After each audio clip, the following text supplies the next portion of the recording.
Hi, I'm Tony Nichols, and welcome to Chamber Chat.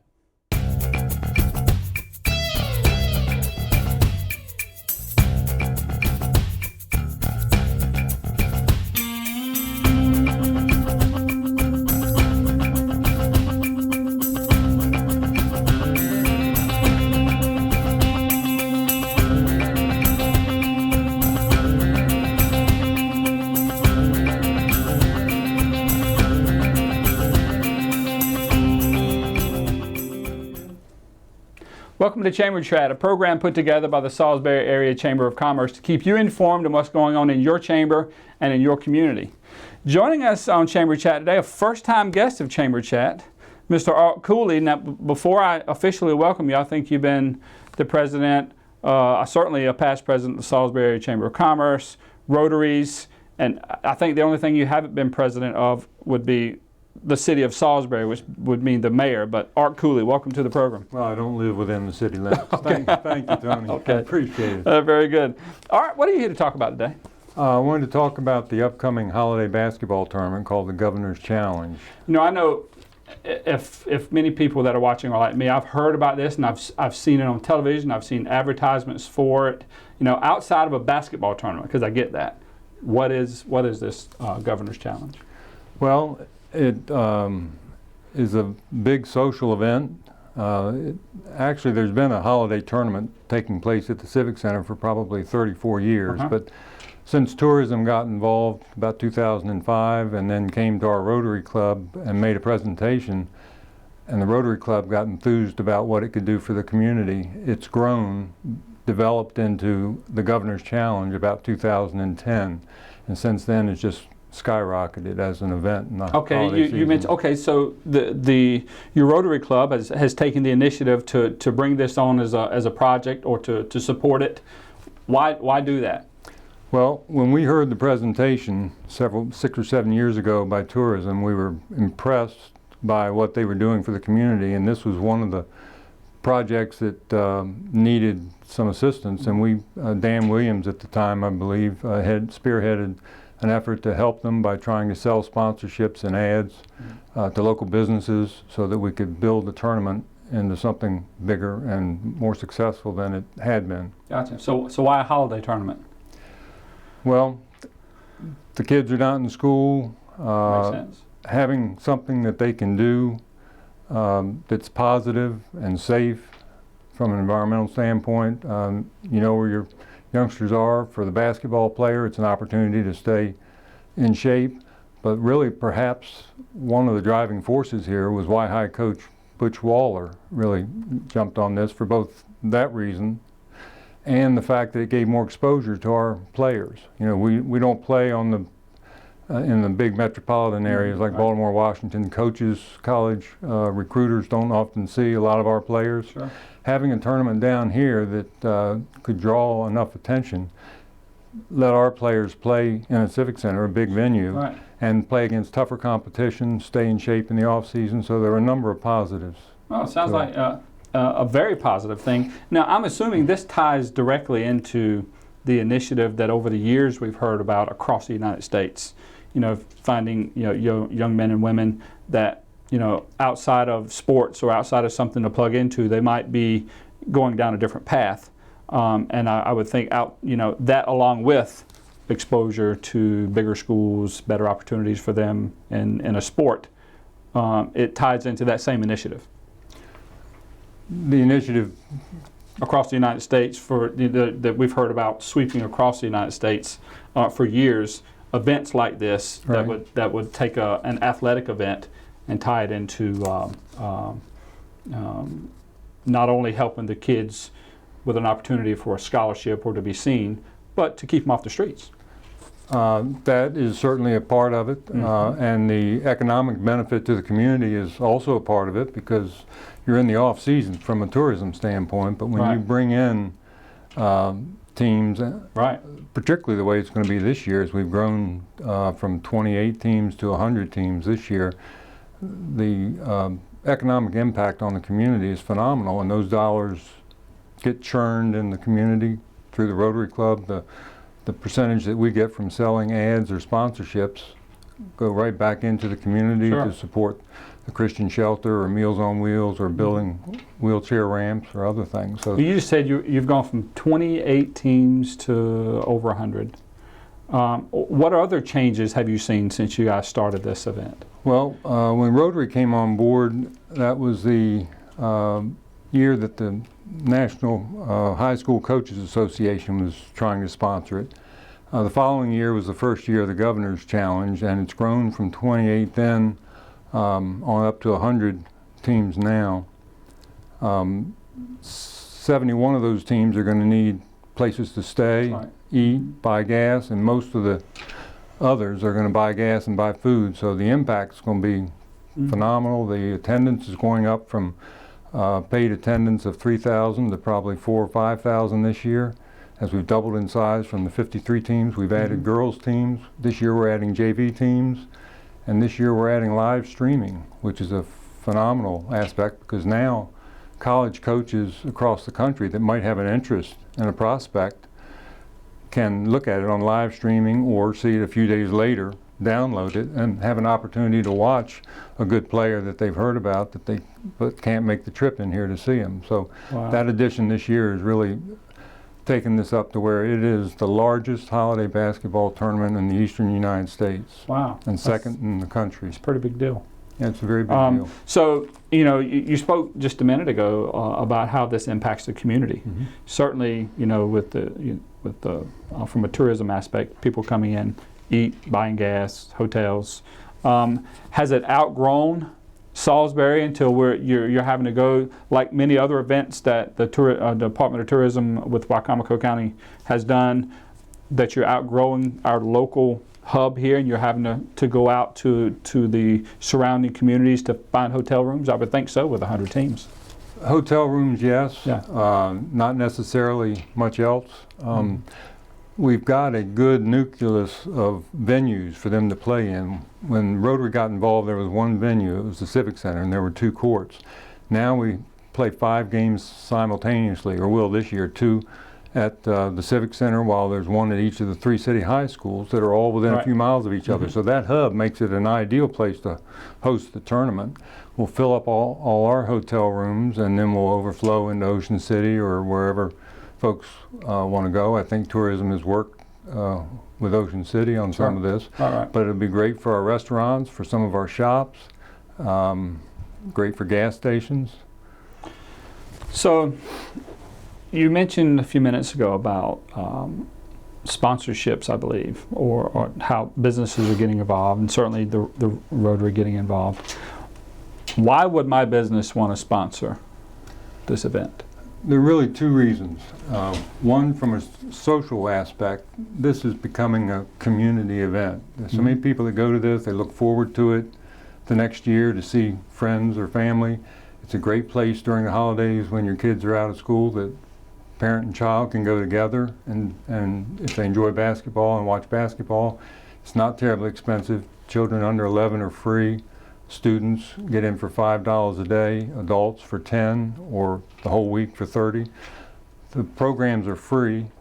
So you've got an event that is both becoming a community event of its own, but it's also spending out money Sure. that's causing other good things to happen in the community beyond just economic, because of the dollars that go to civic clubs like Rotary that do other things, Right. the Halo Garden and that kind of stuff. Sure. Where can people find out more about the event? Is there a website, or is there contact? Yes, there is a information? website, and the program that they put out. Last year they had 3,000 of these, and one of the main reasons businesses ought to consider this, either an ad or a sponsorship, they don't have people going to the event don't have to pay for programs. They're free, so they're handed out. Right. Last year there were over 3,000. They ran out 20 pages. This year there'll be over 5,000, and there'll be 40 pages. Last year there'll be 60 pages, 5,000 programs that are going to get in front of people without anybody having to spend any money, and it's going to be terrific exposure for ads or sponsorships. Fantastic. Well, Art, it's a fantastic opportunity to do something for someone that you might not otherwise get a chance to touch that person in this Governor's Cup Challenge. Thanks for coming in and talking about it. Thanks for having us. And Jake, you probably ought to be glad he's not in the city limits. So you might have adding to your resume. I know Jake, and I know his folks, and I wouldn't try and run again. There you go. There you go. All right, thanks for joining us on Chamber Chat. Thank you, Tony. We'd like to give you an opportunity now to take a look at the upcoming events with the Salisbury Area Chamber of Commerce.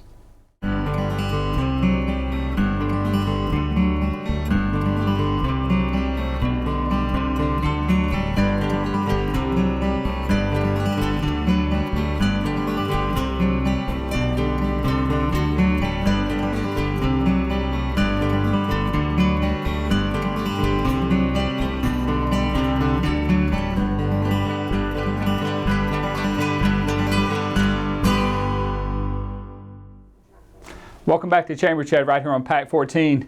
Joining us now, I think you have a new title now. You may be the most frequented person on Chamber Chat. Memo Diriker, Executive Director with Beacon. Welcome back, brother. My pleasure to be here, as usual. I think you're also the last past president of the Chamber of Commerce. So that'll be yours for forever. That's it. That's it. What do you want to talk about today, Memo? The economic forecast, our annual economic forecast of the Chamber. It's a good event coming up. So when is the event going to take place? That's going to be December 17th on the campus of Warwick Community College. And it's going to be a really interesting one this year. All right, so let's back up to 30 years. Why do a forecast? Well, our membership really enjoys finding out about what's going to happen in the coming year based on the predictions of people from different industry sectors. What we usually do is we bring somebody to talk about the international economy, the national economy, just the overall bigger picture, and then slowly focus in on the shore and Wycomico County and Salisbury. But even more interesting is hearing people talking about what's happening in their industry and what the people in the know think is going to happen in those industries in the coming 3, 6, 12 months. And that way they can prepare their businesses, they can do some contingency planning.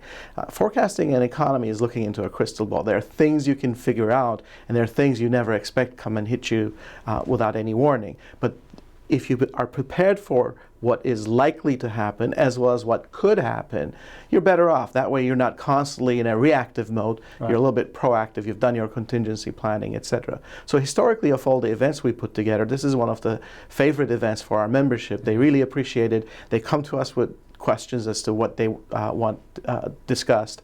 And we usually have a very good response and pretty good success rate with it.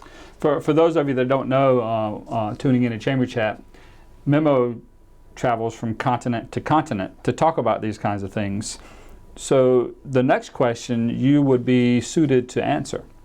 How accurate have they been over the years? Well, actually, this is something we're very proud of, especially on the predictive accuracy for what's happening on the shore and in the county, etc. We're very, very good. In fact, we regularly beat the predictions of our peers in other parts of the state of Maryland, as well as other chambers around the country. The reason we're able to do this is out of necessity. In a rural area with the #1 chamber in the region, we have had to build these relationships that enables us to really get a finger on the pulse of the region. We're not as accurate as, say, Wall Street Journal when it comes to the international economy, but that's a little bit less relevant to us. We prefer to hear that particular part of the forecast from other people. We bring people who are economists for banks, etc. So they tell us. We don't have to guess at it. Sure. They do their research. They share it with us. On the shore, with the predictions of what we're going to happen in our industries, we're very, very close every year. The only times when we really weren't able to do a very highly accurate prediction was, understandably, when we had the impact of a bad hurricane, right. When we had 9/11, when we had the height of the Iraq War. Those are the kind of big disruptions that make it a little bit more difficult to predict what's going to happen. Much more of a moving target. Correct. Than a typical ebb and flow of economy. Exactly. So we bring in, and I know you've spoken many times, and you provide support at every economic forecast. But what do you look for in a panelist or a speaker at the economic forecast? We're looking for two things really. Number one, are they connected to the industry? Are they bringing solely their personal view, or are they speaking for a number of people? So we look at, have they been members of trade organizations? Have they been heavily engaged in their trade organizations? Right. Are they individuals that others in their organizations, trade organizations, their peers, are turning to for advice? And this is the kind of individual that really has not only their perspective, but they have a good understanding of the perspective of their peers. And when they disagree, they're perfectly welcome to, and they do, say, while most of my peers think this way, here's how I think. It's open, it's on the table, and the audience can discern which side of the prediction they want to go with. But the other thing we're looking for is individuals that have a comfort with crowds. They are able to communicate well, they articulate well, they have some kind of a rapport with the crowd, because you can have the very best technical forecaster out there, very best individual. If they cannot communicate what's going on in their industry, the audience is not going to get 100% out of it. Sure. So historically, we've been very blessed to have very, very strongly connected individuals, good network connections, and very comfortable in front of crowds, good public speaking skills. Very good. Historically, we've had the Eastern Shore delegation for lunch that day. Can we expect that again this year? Yes, this is bar none our most successful general membership luncheon event every year. Yes, it is always sold out. It is very interesting because you get to hear from the people who are in the know about what's going to happen in Annapolis. And this year is especially interesting because now there's a whole new roster of elected officials who've had a year under their belts, the so-called freshman class. I was going to say the freshman class. They're coming back with that year's worth of experience under their belts. And remember, some of the people who were around last year did not survive the election process, so they were not able to tell us what really happened this past year because the game plan had changed. This time we don't have that. And if you look at it, we're entering a big election year, presidential election year. So it's a very interesting time in the state of Maryland. You have 1 year of the new administration under everybody's belt. You have 1 year under the belts of these freshman class representatives and senators that are coming to us.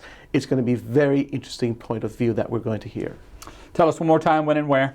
December 17, it starts in the morning, and at lunchtime we do the luncheon. It's going to be at Warwick Community College. Very good. Memo, it's always a pleasure to have you on, my friend. Pleasure is all mine.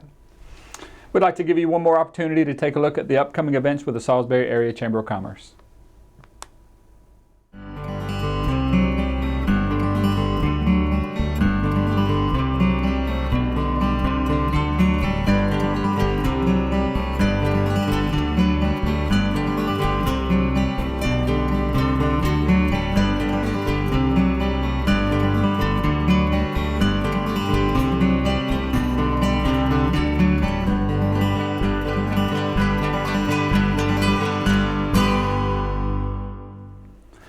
Welcome back to Pat 14. You're watching Chamber Chat, and joining us now is Launch Salisbury's coordinator, Bobby Audley.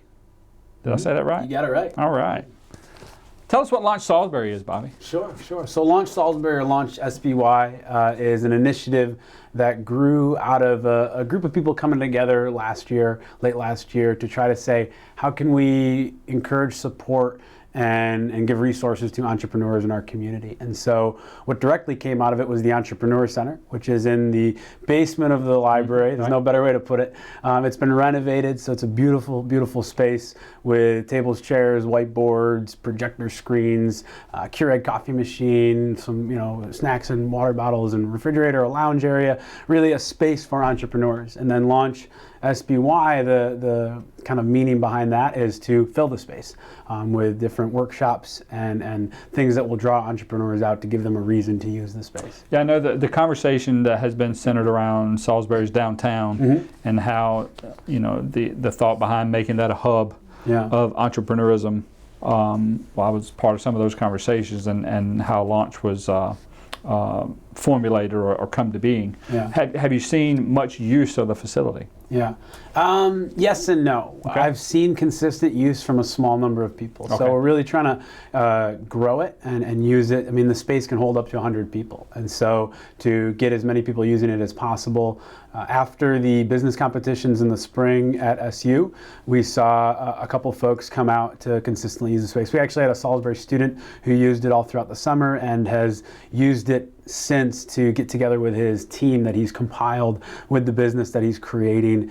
He submitted for the Bernstein competition, and so he actually gave us a wonderful testimonial saying the space and the resources there were a big part of why he's still doing his business, because after the competition, not winning for him was a moment of rejection. So so we've seen that consistency, but as far as large numbers, we haven't. We did run a QuickBooks course with MCE. It was MCE's QuickBooks course that they ran over the summer we have a 14-seat computer lab in the space as well, and so they ran that there, and there was about 10 folks who came every week. So that you have the computers.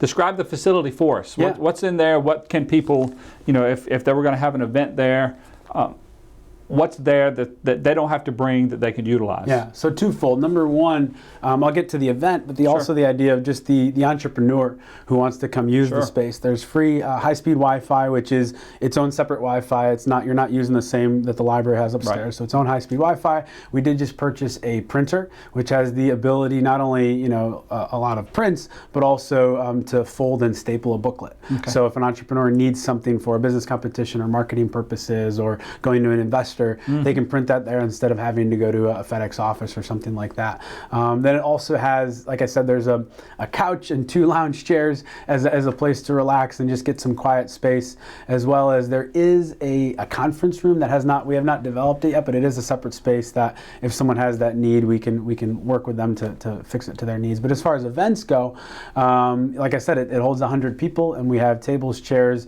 projector screen, 5 whiteboards, and whiteboards. Yes, you have to have whiteboards because you're drawing all over the place, or either you have easels all over the place, or you're sticking them to the wall. Whiteboards. I mean, that would bring me just for the whiteboards. yeah.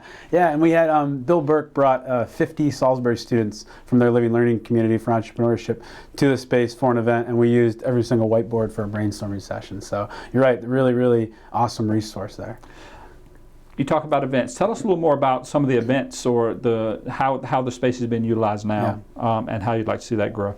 So one of the things that in the research I did on how to grow a co-working space or a space like this in communities is you need events that draw entrepreneurs to them. And so we have MCE, we have SBDC, and all these wonderful organizations providing these events anyway. So my mission has been to see if we can serve them in a way. So MCE, wanting a larger space in downtown, is hosting another QuickBooks course. You can sign up now for that this fall. They're also doing a course on how to write a business plan and a course on how to pitch to investors.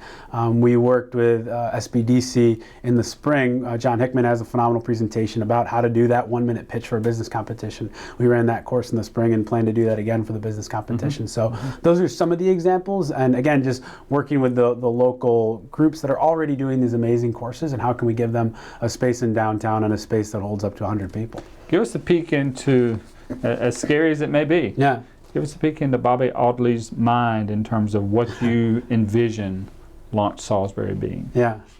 What are the plans? So those are 2 different questions, a peek into my mind and then the vision. So I'll give you... hopefully somewhere they cross. They do.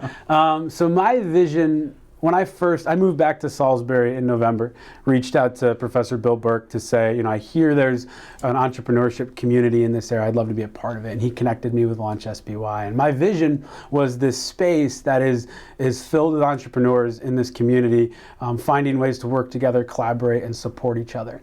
And that's what you're seeing in cities like DC and Baltimore and across the country. And so that would be my vision, a space in downtown Salisbury that brings entrepreneurs together, that brings all these entities and organizations that are supporting entrepreneurs together so they can come to one space, one location, and find all those things they need. Very good. So where can we find out more about Launch SBY? Yeah, so the best place is launchsby.org. And we also have a Facebook page that we've kind of put some of our events on. And we have a Twitter page. It exists. I haven't put much time and effort into it, but we're trying to get out there on social media. But our entire calendar and location and everything is on our website, launchsby.org. Well, I know I'm talking to my team about hosting an event there. In fact, 2 events. Awesome. So I've been in the space, and it's really much more than you would think in the basement of the library.